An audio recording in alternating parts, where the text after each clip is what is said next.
Have you ever felt like you're just drifting, like you're walking away from something, or maybe someone you once held close? Life gets busy, doesn't it? The days blur into weeks, the weeks into months, and suddenly you look up and realize you're far from where you started. There's this sense of distance, a quiet ache in your soul that you can't quite put your finger on. You see others moving forward, seemingly with purpose, while you feel stuck, walking in the opposite direction, pulled away by the currents of everyday life. The noise of the world gets so loud, the deadlines, the notifications, the endless to-do lists. It's easy to get distracted, to lose focus on what truly matters. It's a spiritual exhaustion, a weariness that sleep can't fix. You might feel disconnected, isolated, as if you're on the outside looking in. But what if I told you that even in that distance, you're not forgotten? Imagine, just for a moment, that amidst all the chaos and movement, there is one constant,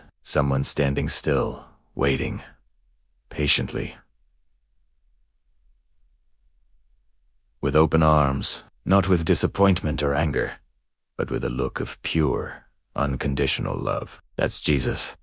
He's not chasing you down, forcing you to turn around. He's simply there, a steady presence, a lighthouse in the fog, waiting for you to notice him again. He understands the pressures you face, the burdens you carry. He sees you, really sees you, and his heart aches not with judgment, but with longing for you to come home. It's a funny thing, this journey. We drift, we wander, we get lost in our own thoughts and worries. We build walls around our hearts, convinced we need to figure it all out on our own. But then, something small happens, a gentle reminder. Maybe it's a ray of sunlight breaking through the clouds on a gloomy day, reminding you of a light that never fades. Or perhaps it is a song on the radio, a melody that stirs a long-forgotten memory of a time you felt peace, a time you felt close to him.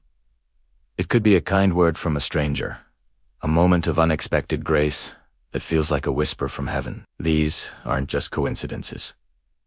They are little breadcrumbs, little flickers of light left along your path, designed to draw your heart back. These reminders are gentle nudges, not forceful shoves. They are invitations, not demands. You see, the path back to him is always open.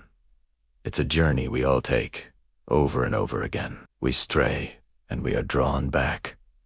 We forget, and we are reminded. It's a constant dance of grace. Think about those moments when you felt that pull. Maybe you were looking at the stars and felt a sense of awe, a feeling of being part of something so much bigger than yourself. Or maybe you were holding a newborn baby and were overwhelmed by the miracle of life. These are the moments when the veil between heaven and earth feels thin. Moments when God is reaching out, reminding you of his presence and his love. He is always there, wooing you back, not with grand gestures that overwhelm, but with quiet whispers that speak directly to your spirit. We all carry baggage, guilt, shame, regret. They can feel like heavy chains, weighing us down and keeping us stuck. We replay our mistakes in our minds, a constant loop of what-ifs and if-onlys. We remember the words we said that we can't take back, the actions we took that we wish we could undo. We look in the mirror and sometimes we don't like the person we see. The world tells us we should be ashamed, that we should hide our flaws and pretend to be perfect. So we do. We put on a mask, we pretend everything is fine, but inside, we're crumbling. We feel unworthy of love, unworthy of forgiveness, and certainly unworthy of a second chance. We think to ourselves, after everything I've done, how could he possibly want me back? But that's where we get it wrong. That's where our human understanding of love falls so short of God's divine love. While we see our mess, our failures, our brokenness, Jesus sees his beloved child. He sees the person he created, the one he cherishes. When you turn to him with a heart full of guilt and shame, you won't be met with a lecture or a list of your wrongdoings. You won't see an "I told you so" look in his eyes. Instead, you'll find open arms. You'll find a look of compassion that melts away the walls of shame. He doesn't see your sin. He sees your sorrow. He doesn't see your past. He sees your potential. He's not interested in judging you. He's interested in healing you. He doesn't want to condemn you. He wants to welcome you home. No questions asked. His forgiveness isn't something you have to earn. It's a gift that's freely given, waiting for you to accept it. Maybe you're feeling that pull right now, that gentle tug on your heart. Maybe this message is one of those reminders for you. A little flicker of light in the darkness. You feel that longing for something more. For that peace you once knew. You're tired of carrying the weight of it all by yourself. You're ready to let go, to surrender, to come back home. If you feel God calling you back, if this resonates deep within your spirit, take a moment to acknowledge it. Like this video. Share it with someone who might need to hear this too. And subscribe for more encouragement on your journey. Let this be a simple step, a small act of saying yes to his invitation. It's not about a grand gesture.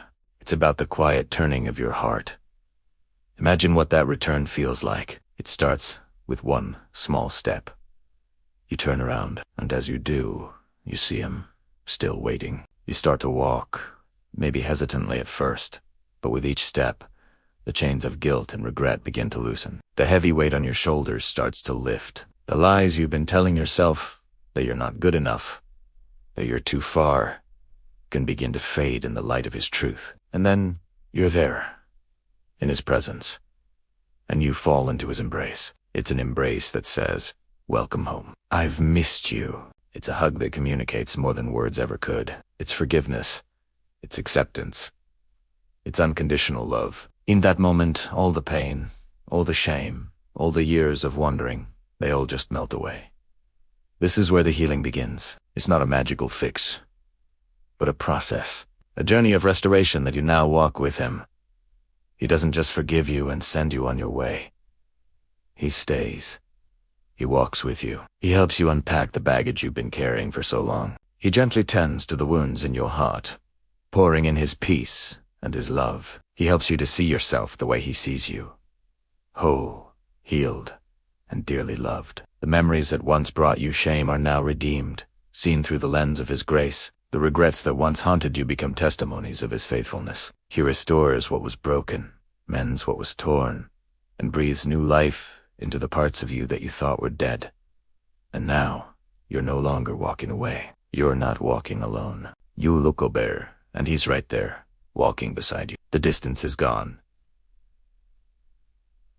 The connection is restored. The conversation that was silenced for so long has started again. There's a new closeness, an intimacy that is richer and deeper than before. Life's challenges don't just disappear, but now you face them together. When you feel weak, he is your strength. When you feel lost, he is your guide. The world is still noisy, but now you can hear his voice above it all, a steady whisper of love and reassurance. This isn't just about being saved from something. It's about being restored to someone. It's about relationship. It's about coming home, not just for a moment, but for a lifetime. It's about walking side by side with the one who never gave up on you and never will. Thanks for watching. Remember to like, share, and subscribe. God bless.